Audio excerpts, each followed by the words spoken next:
우선 앞 뒤사는 인사하겠습니다. 복 있는 사람이 됩시다. 복 있는 사람이 됩시다. 은혜 받읍시다. 은혜 받읍시다. 다 잘 될 것입니다. 다 잘 될 것입니다. 다 지나갈 것입니다. 다 지나갈 것입니다.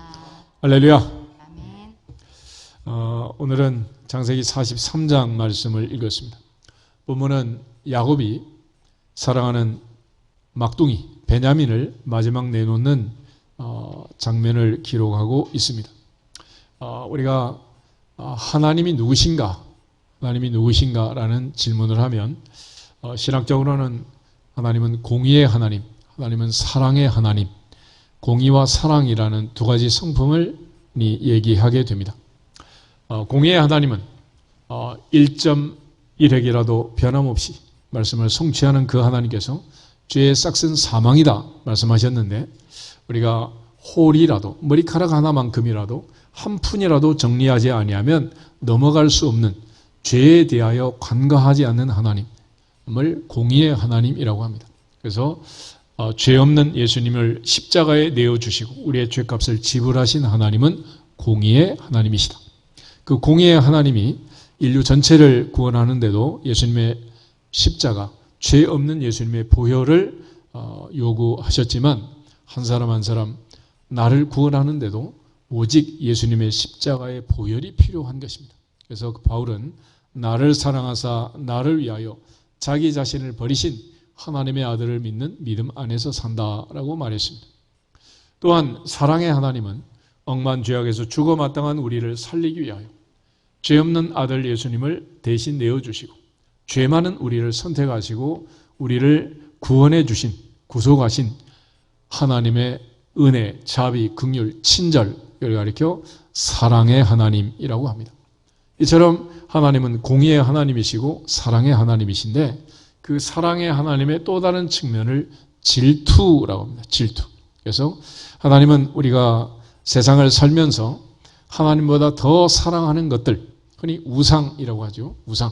하나님보다 더 사랑하는 우상이 있을 때 하나님은 그걸 용납하지 아니하시고 하나님을 사랑하지 않고 다른 것들을 사랑하는 하나님의 자녀들을 향하여 질투하신다. 질투.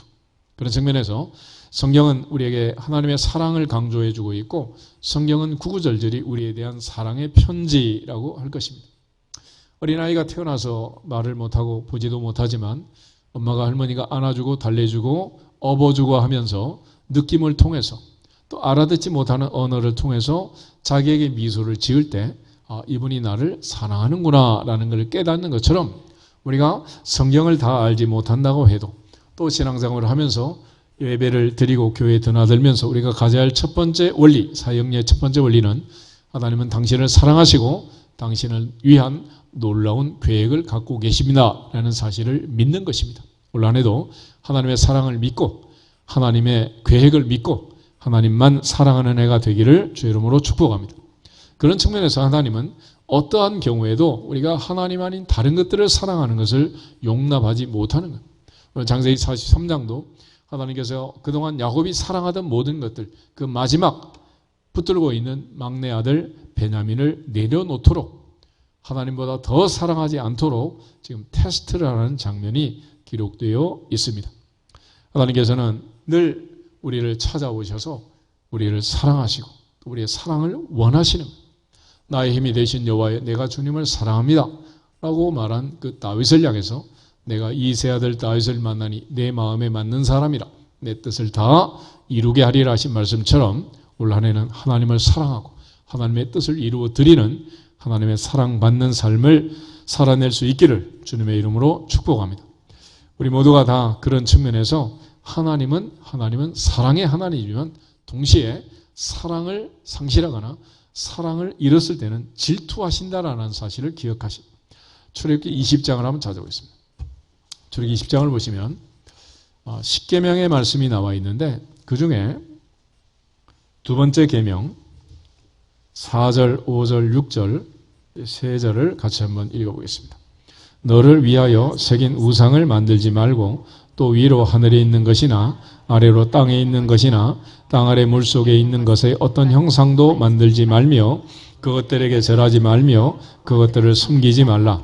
나 내 하나님 여호와는 질투하는 하나님인 즉 나를 미워하는 죄를 갚되 아버지로부터 아들에게로 3, 4대까지 이르게 하거니와 나를 사랑하고 내 계명을 지키는 자에게는 1000대까지 은혜를 베푸느니라. 아멘.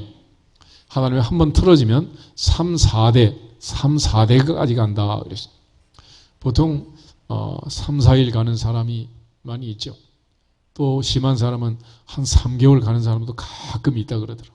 그런데 하나님은 3대, 4대니까 하나님하고 시간 가지고 싸우면 안 된다. 하나님은 시간밖에 없는 분이기 때문에 영원부터 영원까지 우리를 사랑하시고 우리가 하나님을 사랑하길 원하는. 그러니까 하나님은 자기의 사랑에 대하여 의심이 들거나 변절이 왔을 때는 가차없이 질투하신다. 3, 4대까지 질투하신다라고 말씀하고 있습니다. 동시에 하나님은 이렇게 질투하는 이유가 뭐냐? 우리를 사랑하기 때문이라. 사랑하기 때문에 질투하는 거지. 사랑하지 않는데 질투한다. 그건 말이 안 되는 거예요. 요한일서 4장을 보겠습니다. 신약성경 요한일서 4장 7절부터 11절에 있는 말씀.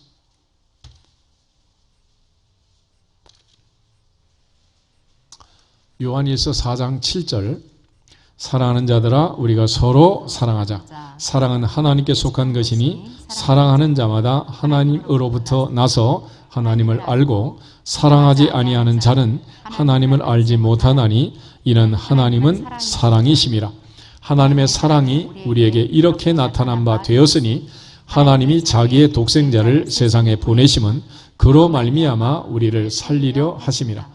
사랑은 여기 있으니 우리가 하나님을 사랑한 것이 아니요 하나님이 우리를 사랑하사 우리 죄를 속하기 위하여 화목제물로 그 아들을 보내셨습니다.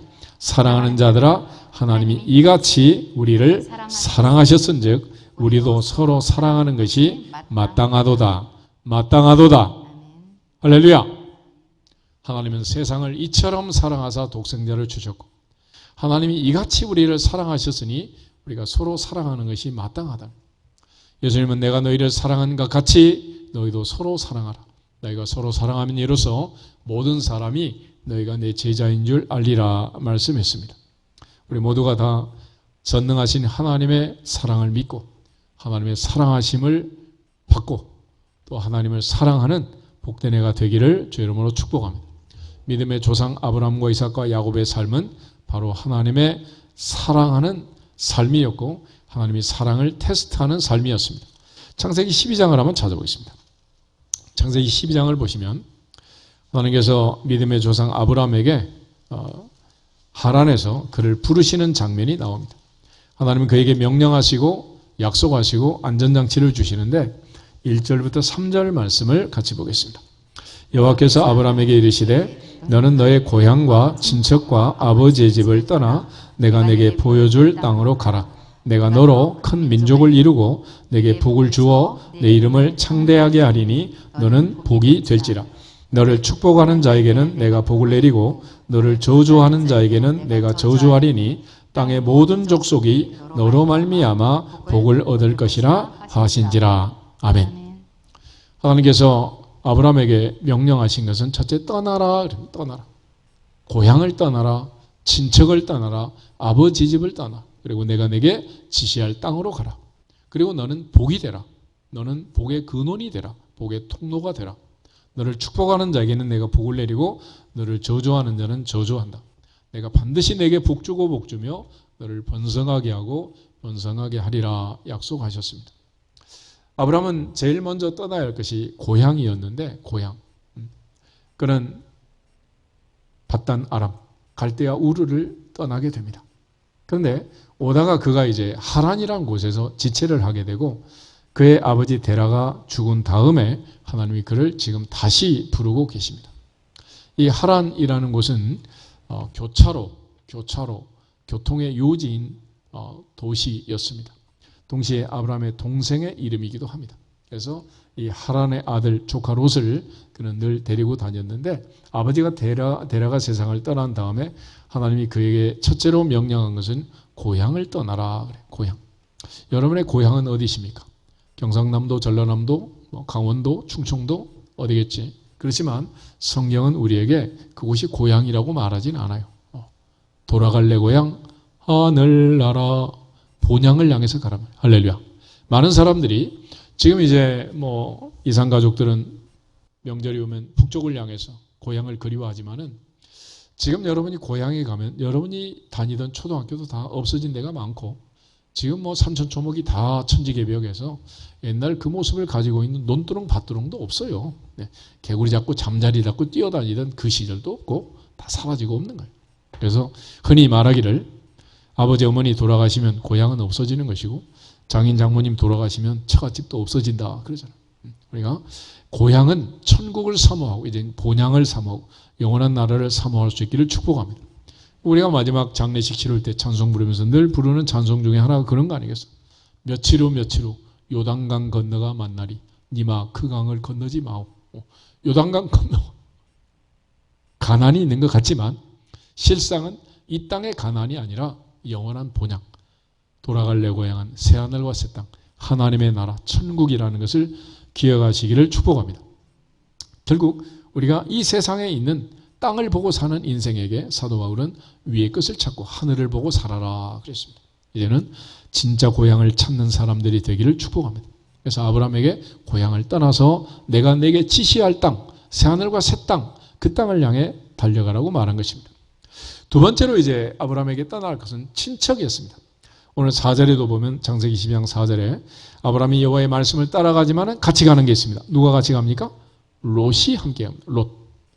아브라함은 마음씨 좋은 삼촌이어서 조카를 데리고 다닌 게 아니라 이때 당시 아브라함에게 있어서는 아들이 없었기 때문에 상속자가 없었어요. 그래서 롯은 상속자 영순이었습니다.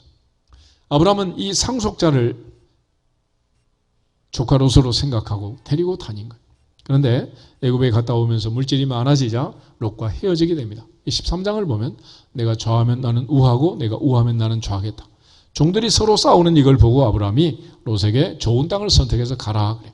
그가 물이 넉넉한 땅, 애굽 땅 같고 에덴 동산 같은 소돔과 고모라를 향해 출발하고 떠나가게 됩니다. 그때 창세기 13장 14절에 보면 눈을 들어 동서남북을 바라보라. 보이는 땅을 너와 네 자손에게 주겠다. 하나님이 약속을 하세요. 그렇지만 아브라함은 창세기 15장에 여전히 엘리에셀을 자기의 상속자라고 생각을 합니다. 하나님께서 한밤중에 아브라함을 깨워서 그를 밖으로 데리고 나가고 하늘의 별을 보여주면서 별만큼 많은 자손을 주겠다. 그러나 2절을 보면 아브라함은 이렇게 말합니다. 주 여호와여 무엇을 내게 주시려 하나이까? 나는 자식이 없사오니 나의 상속자는 이 다메섹 사람 엘리에셀입니다. 그래서 당시의 법에 따라서 종이 신실하고 충성된 종이 이제 상속자가 되는 거예요. 그래서 이 상속자로 다메섹 사람 엘리에셀을 지목했지만 하나님께서는 네 집에서 길린 자가 네 상속자가 될 것이다 라고 말씀을 해요. 그래서 당시의 법과 달리 엘리에셀이 아니라 사라가 낳은 아들, 그 아들이 상속자가 될 것이다. 내 몸에서 날 자가 내 상속자가 된다라고 말씀을 하십니다. 그래서 이제 15장 6절에 가면 그 유명한 이신칭의의 근거가 되는 구절이 나오는 거예요. 아브라함이 여호와를 믿으니 여호와께서 이를 그의 의로 여기셨다. 그래서 아브라함은 하나님을 믿었고 전능하신 하나님은 그를 의롭다고 여기신 것입니다. 그럼에도 불구하고 이제 창세기 16장에 가면 아브라함과 사라는 공모를 해서 애굽 여종 하갈을 통해서 이스마엘을 낳게 됩니다. 그때가 창세기 16장 마지막 절을 보면 86세라고 있습니다. 75세의 부름을 받아서 이제 85세에 사고를 치고 86세에 지금 아들을 낳은 거예요. 그런데 99세에 17장 1절을 보면 하나님이 찾아오십니다. 13년 동안 하나님께서 아브라함과 말도 안 해요. 내가 말했는데 말이야. 사고나 치고. 그래서 99세에 찾아오셔서 다시 말씀합니다. 아브라함아, 나는 전능한 하나님이다. 너는 내 앞에서 행하여 완전하라. 말씀하시고 드디어 이제 명년에 사라가 아들을 낳을 것을 약속하게 됩니다. 그때 17절에 보면 아브라함이 엎드려 웃어요. 그리고 마음속으로 생각하기를 100세 된 사람이 어찌 자식을 낳을까? 사라는 90세니 어찌 출산하리요? 그랬습니다. 18장에 가면 사라 할머니 역시 웃게 됩니다. 그때 천사가 그에게 얘기를 하죠. 12절에 보면 사라가 속으로 웃고 이르되 내가 노쇠하였고 내 주인도 늙었으니 내게 무슨 즐거움이 있으리요. 그럴 때 하나님께서 사라에게 말씀하시기를 사라가 왜 웃고 내가 늙었거늘 어떻게 아들을 낳을 수 있느냐고 하느냐. 여호와께 능치 못한 일이 있겠느냐 말씀하시면서 사라가 아들을 낳을 것을 약속합니다. 사라는 내가 웃지 않았습니다 라고 또 부인하고 하나님은 네가 웃었느니라 라고 다시 한번 사라의 웃음을 드러내게 되고 그렇게 해서 낳은 아들의 이름은 이츠학, 웃음이라는 이름이 된 거예요. 아브라함과 사라는 헛웃음을 웃었지만 하나님은 진짜 웃음을 웃겠습니다. 창세기 21장에 가면 여호와께서 나로 웃게 하시니 모든 사람이 다 나와 함께 웃으리로다. 그래서 하나님 마침내 이제 이삭을 주게 되는데 이 이삭이 태어나기 전 창세기 18장에 보면 하나님께서 소돔과 고모라의 멸망 소식을 알리게 되고 아브라함은 다시 한번 롯을 생각해서 의인 10명까지 깎아 내려가면서 22절부터 33절까지 간절히 하나님께 기도하게 됩니다. 그리고 창세기 19장에 드디어 아브라함의 기도는 무의미하게 소돔과 고모라를 멸망시킨 것 같지만 19장 29절에 가면 하나님이 그 지역의 성을 멸하실 때 곧 롯이 거주하는 성을 엎으실 때에 하나님이 아브라함을 생각하사 롯을 그 엎으시는 중에서 내보내셨다. 다시 말해서 하나님은 아브라함을 생각하사 롯을 살려주셨는데 하나님은 왜 아브라함을 생각하셨느냐. 아브라함 하나님 앞에 간절히 기도한 거예요. 그래서 하나님은 기도하는 사람을 생각하십니다. 하나님은 기도하는 사람. 그래서 사라가 기도하고 아브라함이 기도하고 기도할 때 하나님이 생각하십니다. 라헬이 기도할 때 그 태를 열어주시고 라헬을 생각하십니다.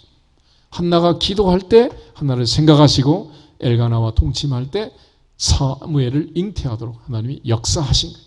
올 한 해는 하나님 앞에 간절히 기도하고 하나님께서 위기의 순간마다 생각하는 사람들이 되기를 주님의 이름으로 축복합니다. 우리 옆 사람은 인사하겠습니다. 하나님이 생각하는 사람이 됩시다. 아멘. 그렇게 해서 이 조카 롯이 이제 구원을 받지만은 문제는 26절에 가면은 롯의 아내는 뒤를 돌아보다가 소금 기둥이 되고 말았고 롯은 소알이라는 작은 땅에 가서 거주하면서 두 딸과 함께 모압 족속, 암몬 족속을 출산함으로써 더 이상 상속자로서의 자격을 상실하게 됩니다. 이렇게 해서 아브라함이 롯을 완전히 떠나보낼 때까지 친척을 떠나는 일이 그렇게 쉽지가 않았어요. 요즘도 이제 권력자의 주변에 가면 친인척 비리들이 있고 친인척 전담하는 부서들이 있을 정도로 관리를 해도 늘 문제가 생기잖아요. 우리 모두가 다 고향을 떠나는 것도 어렵지만 또 친척을 떠나 사는 것도 그렇게 쉽지가 않아요. 그렇지만 하나님께서는 아브라함에게 친척을 떠나라. 떠나라. 그리고 마지막에 아버지 집을 떠나라고 얘기하는데 아브라함에게 있어서 제일 힘든 게 이제 무엇이냐면 하나님 100살의 아들을 주셨잖아요. 근데 놀랍게 창세기 22장을 보면 그 아들을 또 번제로 바치라고 해요. 주실 때는 언제고 또 내놓을 때는 언젠가. 이게 참 안타까운 일인데 창세기 22장 1절 2절 우리 두 절을 같이 한번 보겠습니다. 창세기 22장 1절 그 일 후에 하나님이 아브라함을 시험하시려고 그를 부르시되 아브라함아 하시니 그가 이르시되 내가 여기 있나이다. 여호와께서 이르시되 내 아들 내 사랑하는 독자 이삭을 데리고 모리아 땅으로 가서 내가 내게 일러준 한 산 거기서 그를 번제로 드리라. 아멘. 하나님의 명령이 하나님의 약속이 분명히 이삭을 통해서 아브라함의 몸에서 태어나는 상속자를 통해서 모든 민족이 복을 받도록 이미 약속을 하셨단 말이에요. 그런데 하나님이 또 여기서는 아들을 번제로 바쳐라. 그럼 어떻게 하겠다는 얘기. 그렇지만 아브라함은 3절을 보면은 아침에 일찍이 일어났다. 그리고 낙의 안장을 이루고 두 종과 함께 모리아를 향해 출발하게 됩니다. 여러분 이 장면을 보면 아브라함이 결심을 한 것을 알 수 있어요. 결심. 만약에 아브라함이 하나님의 말씀에 대하여 의심을 갖거나 아니면 그가 순종하기 싫었거나 그러면 아침에 일찍이 일어나는 게 아니라 그 밤중에 누구를 깨웠겠어요? 사라 할머니를 깨웠겠지. 그지? 사람은 항상 그런 거예요. 내가 하고 싶을 때는 저지르고 하기 싫을 때는 의논을 하는 거예요. 여보 이번 명절에 구정에서 시골 갈까요 말까요? 가고 싶은 마음이 많아 가기 싫은 마음이 많아? 99% 가기 싫은 거지 지금. 그러니까 언제든지 가고 싶을 때는 저지르고 가는 거고 가기 싫을 때는 물어보는 거야. 아들도 그러잖아. 아들도 엄마 오늘 독서실 갈까 말까? 가고 싶으면 어떻게? 벌써 갔지 뭐. 엄마한테 물어봐. 똑같아. 내 아들이나 시어머니 아들이나 다 똑같아. 그러니까 하고 싶으면 저지르는 거고 하기 싫으면 물어보는 거야. 그러니까 자꾸 물어보면 이거는 수상한 거지 뭐. 지금 하나님 앞에서 아브라함이 아침에 일찍이 갔다는 것은 결심을 한 건데 그럼 도대체 무슨 생각으로 아브라함은 이 아들을 바치기로 하고 지금 가고 있냔 말이에요. 히브리서 11장을 보겠습니다. 히브리서 11장 17절에서 19절.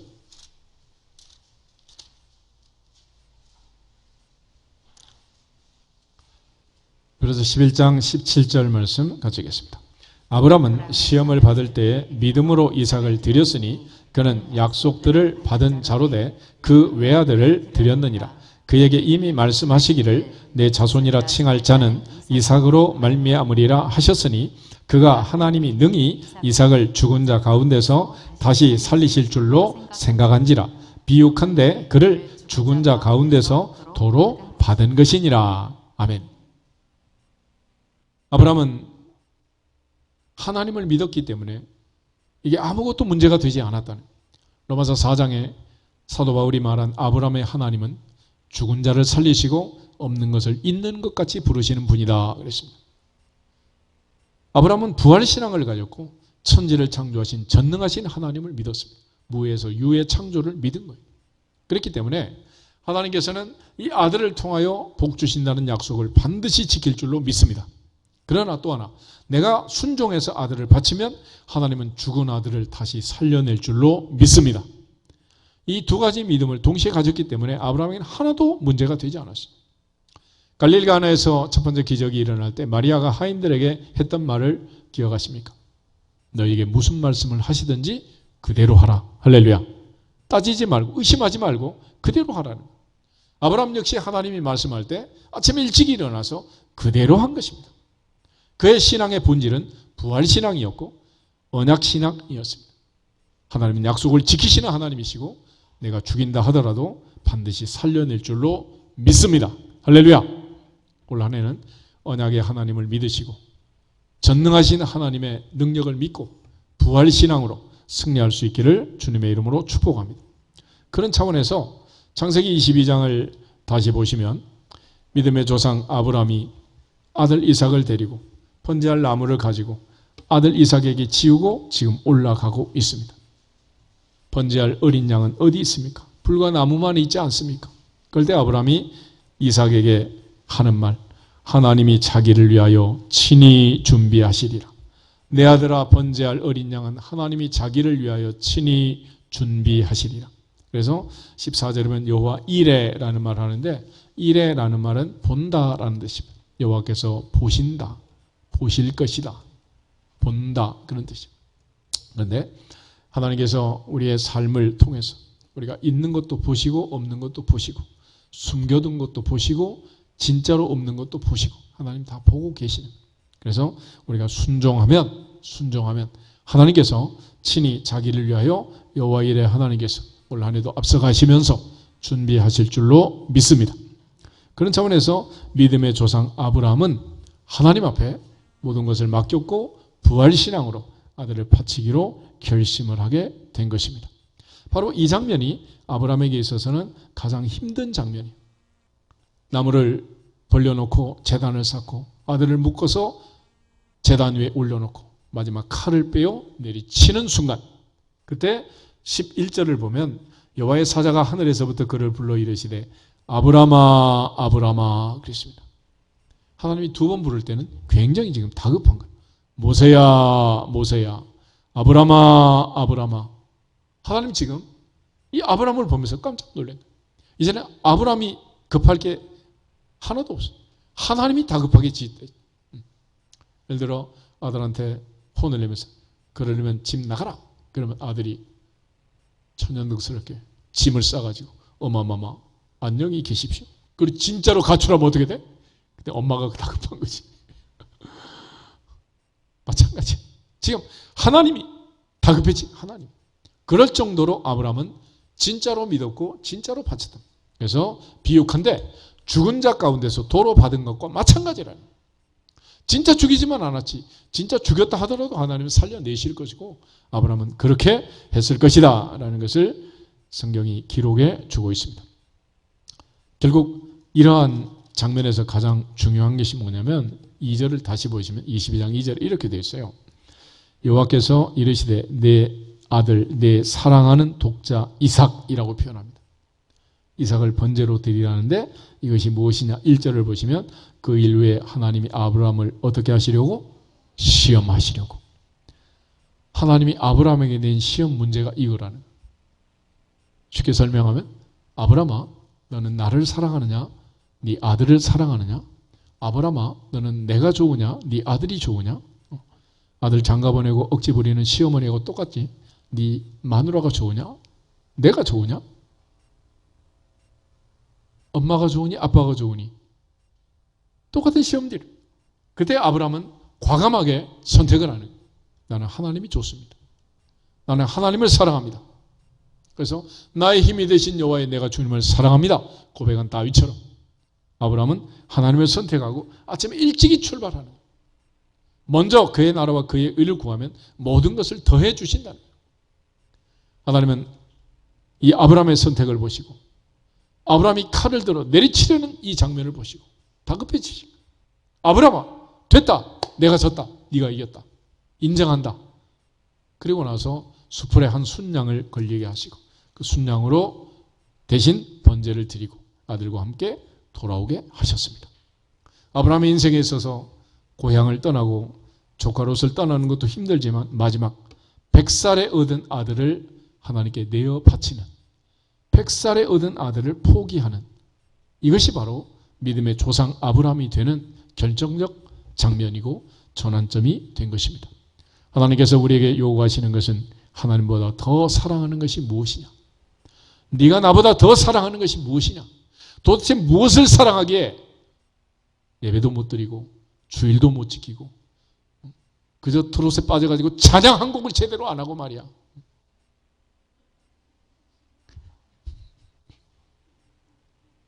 무엇이 네 마음을 다 빼앗아갔냐는 거야. 무엇이?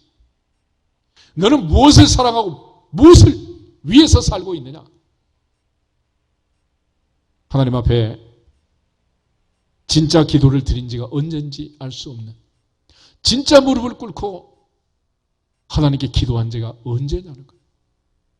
열린 마음으로 하나님의 말씀을 듣고 그 말씀의 감격을 놓쳐버린 지가 언제냐는 거지. 네가 어디서 떨어졌는가를 생각하고 돌이켜 회개하라.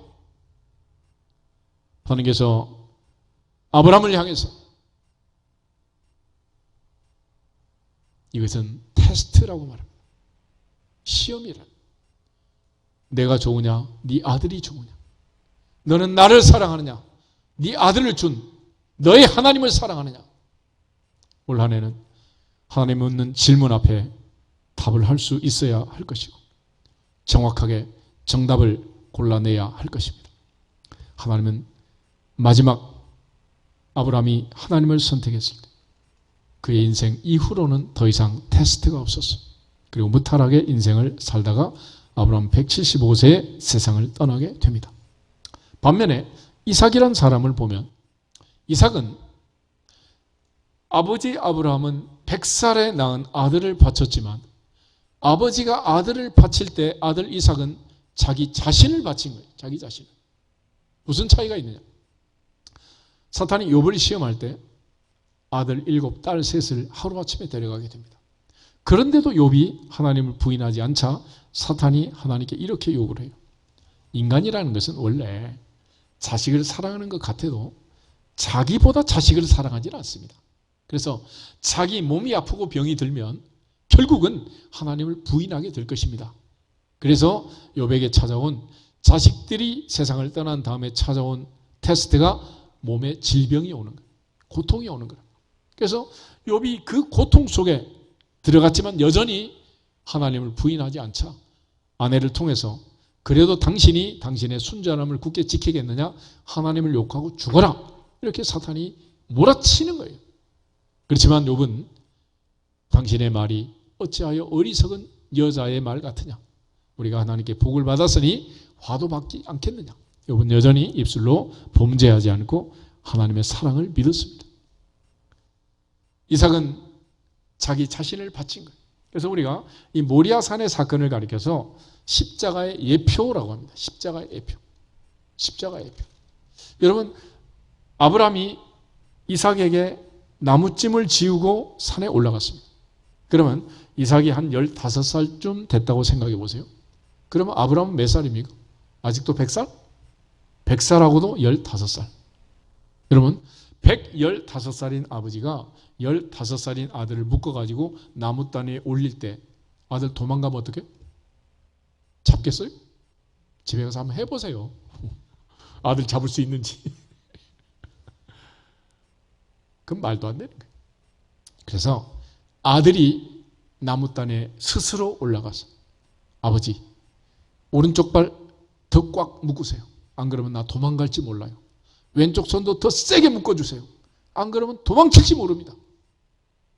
이삭은 자원에서 올라갔고 자원에서 자기를 바친 거예요. 자기를. 그래서 예수님께서 십자가 지실 때 바로 이삭의 심정으로 십자가를 지시는 겁니다. 요한복음 10장을 보겠습니다. 요한복음 10장 17절 18절.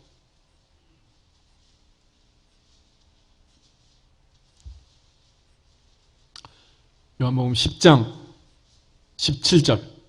내가 내 목숨을 버리는 것은 그것을 내가 다시 얻기 위함이니 이로 말미암아 아버지께서 나를 사랑하시느니라. 이를 내게서 빼앗는 자가 있는 것이 아니라 내가 스스로 버리노라. 나는 버릴 권세도 있고 다시 얻을 권세도 있으니 이 계명은 내 아버지에게서 받았노라 하시니라. 아멘. 예수님은 십자가를 구레네 시몬처럼 억지로 지고 가지 않았습니다. 주님은 자원하셨어요. 자원하셨어요. 아들 이삭이 자원해서 아버지의 모리아 제단에 올라간 것처럼 아들 예수님은 아버지의 십자가의 제단에 스스로 자원해서 올라가신 것입니다. 그렇기 때문에 이삭의 인생에는 그렇게 큰 테스트가 없었어요. 시험이 없었습니다. 아브라함은 175세를 살았고 이삭은 182세를 살았고 야곱은 147세를 살았습니다. 그런데 가장 오랫동안 살았던 이삭의 인생을 보면 우물을 파고 시기를 받고 100배로 수확을 얻고 또 시기를 받고 다투고 그러면 또 줘버리고 또 우물을 파고 뭐 이런 사건 외에는 별로 그렇게 이삭의 인생에 어려움이 없었어요. 이유는 그는 자신을 바쳤기 때문에. 자기 자신을 바친 사람을 하나님이 테스트할 이유가 뭐가 있겠어요? 독립운동할 때 김구 선생님 일화를 보면 이런 얘기가 있다고 해요.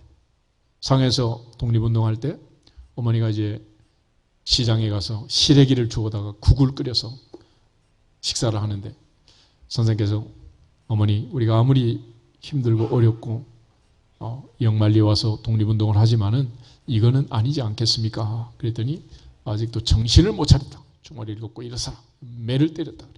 그런데 매를 맞던 선생이 엉엉 우니까 어머니가 다 큰 녀석이 왜 웃냐? 그랬더니 이렇게 말씀하셨다. 작년에 맞을 때는 많이 아팠는데 올해는 아프지 않아서 웁니다. 이런 아들은 매를 때려야 돼? 안 때려도 괜찮아? 그래서 하나님께서 이삭에게는 더 이상 테스트가 필요 없고 더 이상 고난과 시험이 있을 필요가 없는 거예요. 자기 자신을 바친 애를 하나님이 무슨 테스트를 하겠어요?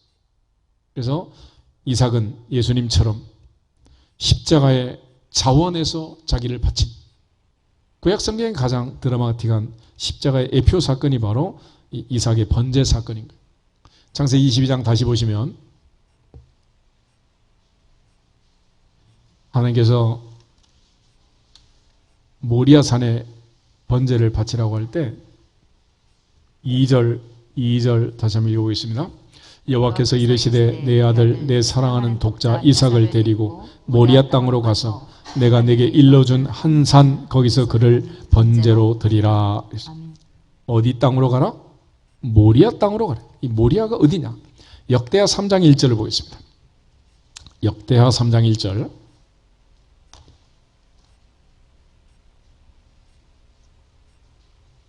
구약성경 658페이지 역대하 3장 1절 한 절만 같이 읽겠습니다.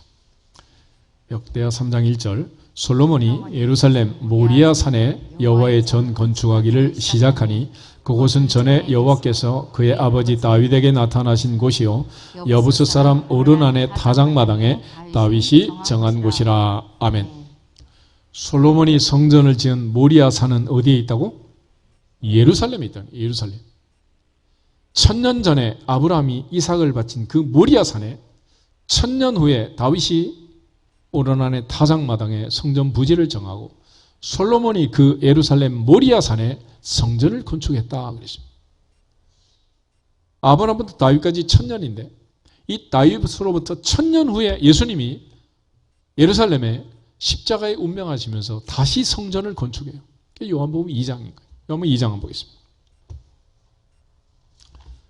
예수님의 성전 건축은 눈에 보이는 건물을 벽돌을 쌓아서 짓는 성전 건축이 아니고 십자가에 자기를 바친 인류를 구속한 하나님의 구원 계획을 완성한 성전을 짓는 것입니다. 18절에서 22절 보겠습니다. 이에 유대인들이 대답하여 예수께 말하기를 내가 이런 일을 행하니 무슨 표적을 우리에게 보이겠느냐? 예수께서 대답하여 이르시되 너희가 이 성전을 헐라 내가 사흘 동안에 일으키리라. 유대인들이 이르되 이 성전은 46년 동안의 지역건을 내가 3일 동안에 일으키겠느냐 하더라. 그러나 예수는 성전된 자기 육체를 가리켜 말씀하신 것이라. 죽은 자 가운데서 살아나신 후에야 제자들이 이 말씀하신 것을 기억하고 성경과 예수께서 하신 말씀을 믿었더라. 아멘. 다윗의 아들이면서 성전을 지은 자는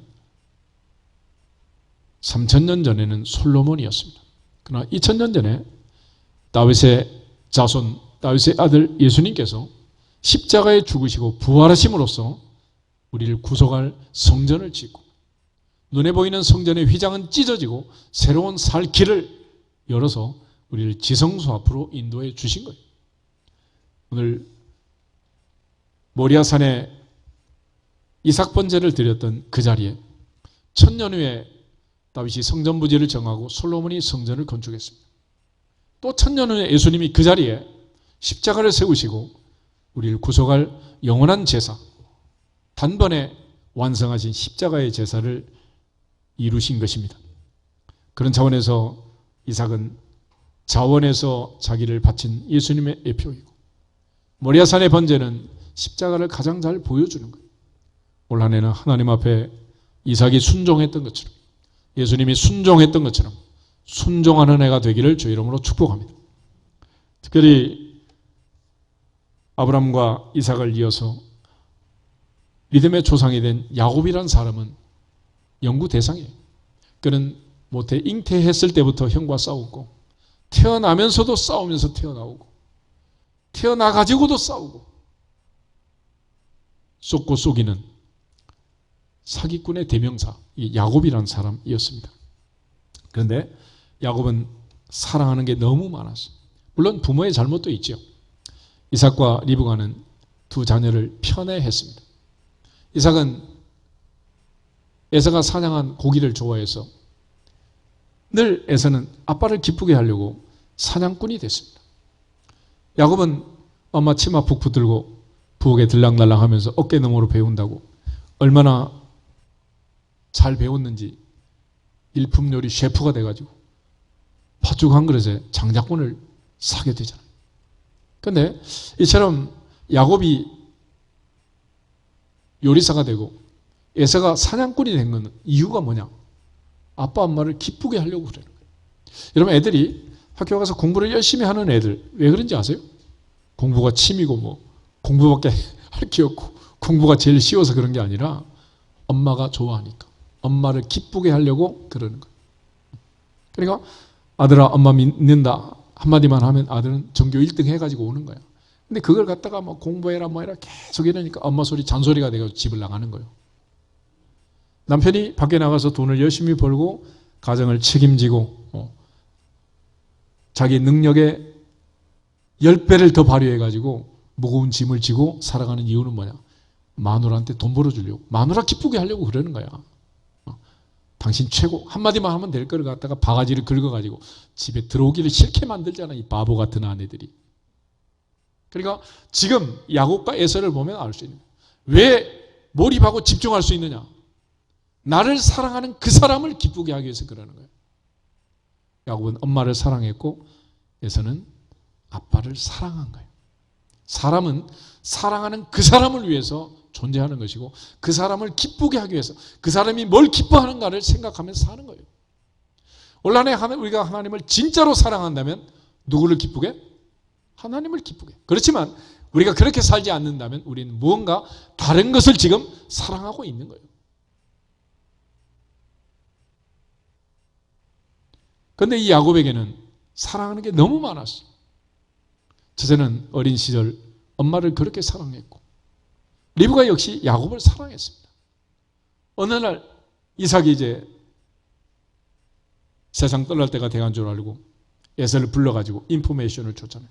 빨리 가서 사냥해 와라. 내가 별미를 먹고 축복하겠다.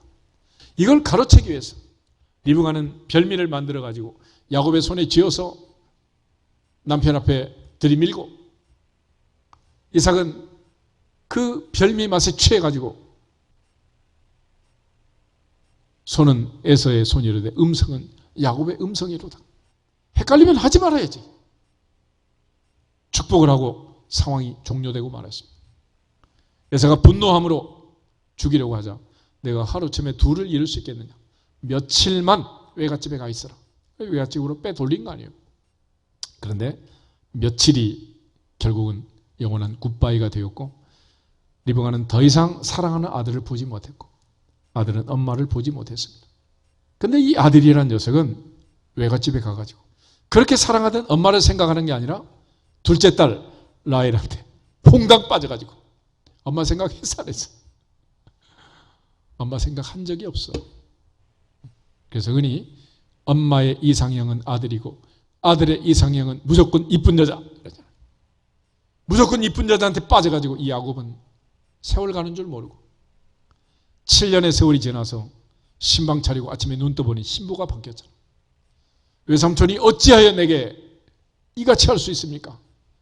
그렇지만 어찌하여는 무슨 어찌하여겠어. 이 녀석아 너 자신을 알라. 너 자신을 알라. 아버지를 속이고 형을 속이고 집에서 그렇게 사기를 치다가 쫓겨와가지고 이제 뛰는 놈 위에 나는 놈이 있다고 더 고수를 만난 것 뿐이지. 품삯을 10번이나 더 바꿔가면서 그리고 또 7년을 모부수로 봉사하면서 그는 14년의 세월을 보내고 마지막 6년 동안 계속 삼촌과 머리 싸움을 하잖아요. 흰둥이가 내 것이다. 알롱달롱이가 내 것이다. 그럼 뭐 신풍나무, 버드나무 가지를 꺾어다가 놓기도 하고 빼기도 하고 해요. 라반이 나중에 보니까 이제 야곱의 양떼는 점점 많아지고 자기 건 줄어들고 화가 난 거 아니겠어요. 야반 도주를 결심하고 도망을 치는 그런 사건이 발생하지만은 앞에 여전히 그를 기다리고 있는 것은 에서였습니다. 20년 동안 400명의 가병을 키워가지고 야곱을 죽이겠다고 야복나루트에서 건너지 못하고 밤을 새워 기도하고 새벽에 왔지만 여전히 두려워 떨면서 나를 축복하지 않으면 보낼 수 없습니다. 천사의 발목을 붙잡을 때 환도뼈가 부러지면서도 그는 울면서 애원할 수밖에 없는 그런 상황에 처합니다. 그러나 야곱의 인생에 있어서 그렇게 사랑했던 아내 라헬은 제일 먼저 세상을 떠나고 그가 이제 사랑했던 대상은 라헬이 낳은 첫 번째 아들 요셉이었습니다. 11번째로 낳은 아들. 그래서 다른 애들은 전부 양치기 보내고 요셉에게 채색 옷을 입히고 자기의 장자라고 생각하고 그는 죽을 때도 그래서 요셉에게 두 몫을 준 거예요. 므낫세와 에브라임 두 손자를 아들의 반열로 옮기고 에브라임 지파, 므낫세 지파를 만들어가지고 두 지파를 준 거예요. 두 지파를. 그럴 정도로 야곱은 라헬을 사랑했고 요셉을 사랑했습니다. 그런데 그 아들들 중에서 가장 사랑했던 아들이 또 인신매매를 당해가지고 애굽으로 팔려가고 말았잖아. 죽은 줄 알아서 죽은 줄 알아. 채색옷에 피를 묻혀와가지고 증거라고 얘기하는데 뭐 안소가 넘어갈 재간이 있어요. 그리고 마지막 오늘 베냐민을 또 내놓으라는 거야. 이제는 마지막 남은 아들, 마지막 사랑하는 이 막둥이를 내놔라. 그렇지 않으면 온 식구 다 죽는다. 생명의 위협을 가하면서 하나님께서 마지막 그를 테스트하게 됩니다. 이 장면에서 그가 마지막 사랑하던 아들을 내려놓는 이 장면이 드디어 이제 야곱이 믿음의 조상으로 올라가게 되는, 아브라함의 하나님, 이삭의 하나님이 드디어 야곱의 하나님이 되는 장면이 되는 거예요. 창세기 43장에 오게 되면은 2절에 이렇게 말을 합니다. 애굽에서 오전 가져온 곡식이 다 떨어졌고 기근은 매우 심했습니다. 그런데 아들들에게 말하기를, 마지막에 보면 다시 가서 우리를 위하여 양식을 얼만큼 사오라고? 조금 사오라 그래요. 조금. 요즘도 코로나 때문에 사재기 하는 나라들이 많잖아요. 전 인류의 공통 심보는 사재기야. 근데 이 야곱은 어찌하여 지금 이 장면에서 조금만 사와라 그러겠어? 옛날의 야곱이 아닌 거예요. 이제는 많이 지치기도 했고 달라지기도 했고, 이때 나이가 130인데 그는 이제 거의 성화의 단계에 들어가기 직전이야. 그래서 지금 이제 자식들이 베냐민을 데려가지 않으면 더 이상 곡식을 살 수 없습니다라는 말을 할 때 그는 판세를 깨닫고 선물을 준비하고 갑절의 돈을 가지고 내려가라. 그러면서 그가 하나님께 아들을 맡기게 됩니다. 13절, 14절 이 두 절을 다시 한번 읽겠습니다. 내 아우도 데리고 떠나 다시 그 사람에게로 가라. 전능하신 하나님께서 그 사람 앞에서 너에게 은혜를 베푸사 그 사람으로 너희 다른 형제와 베냐민을 돌려보내게 하시기를 원하노라. 내가 자식을 잃게 되면 이르리로다. 아멘. 그래서 내가 자식을 잃게 되면 이르리로다. 이렇게 말했던 한 여자가 있었죠. 내가 죽으면 죽으리로다. 에스더가 아하수에령 앞에 나가면서 결심하고 나갔던 것처럼 야곱은 드디어 자기의 사랑하는 아들을 내려놓게 되는 것입니다. 이 장면을 보면 하나님께서 아브라함에게 사랑하는 독자 이삭을 내려놓도록 테스트했던 것처럼 야곱에게 여전히 가장 사랑하는 아들 베냐민을 내려놓으라고 테스트를 합니다. 이것이 하나님께서 우리에게 테스트하는 가장 중요한 테스트의 수준입니다. 4,000년 전이나 3,000년 전이나 2,000년 전이나 지금이나 마찬가지. 2022년을 살고 있는 우리에게도 마찬가지로 하나님 질문을 던지실 것입니다. 너는 나를 사랑하느냐? 너는 무엇을 사랑하느냐? 내가 진짜로 사랑하는 것이 무엇이냐? 무엇이 더 좋으냐? 묻고 있는 거예요. 도대체 무엇이 네 마음을 빼앗아가서 예배 한번 제대로 못 드리고 진짜 기도하지 못하고 바리새인처럼 하루 3번씩 형식적 기도를 하라. 그저 뭐 하나님을 진짜로 사랑하는 그런 사랑의 세레나를 하지 못하고 연습 찬양만 하냔 말이에요. 하나님 앞에 말씀을 듣고 가슴이 심쿵하는 하나님의 음성을 듣지 못하고 얼마나 똑똑하고 잘났길래 목사님 설교를 비판만 하고 있냔 말이에요. 어느 때까지 그렇게 살 거요? 하나님 앞에서 올 한 해는 하나님보다 더 사랑하는 것이 없이 진심으로 나의 힘이 되신 여호와여, 내가 주님을 사랑합니다 고백하고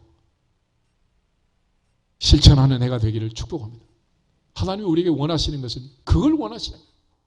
네가 나를 사랑하기만 하면 다 네 것이다. 그래서 솔로몬에게 하나님이 지어주신 이름이 뭔지 아세요? 여디디아라고 있습니다. 여디디아. 솔로몬은 밧세바가 낳은 첫 번째 아들이 아니에요. 그 아들은 하나님의 진노로 죽었습니다. 그리고 눈물로 회개할 때, 다윗이 회개할 때 회개한 다윗에게 준 아들이 솔로몬이었고 솔로몬에게 여디디아라고 이름을 붙여주셨어요. 여호와께서 사랑하는 자다. 하나님은 하나님은 회개하는 자를 사랑하십니다. 돌아오는 자를 사랑하시는 거예요.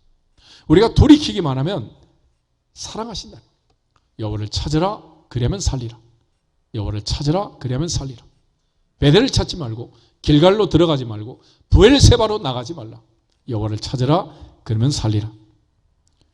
특별히 야곱은 마지막에 사랑하던 베냐민을 내려놓게 됩니다. 어머니 리브가를 보지 못했고 사랑하는 아내 라헬을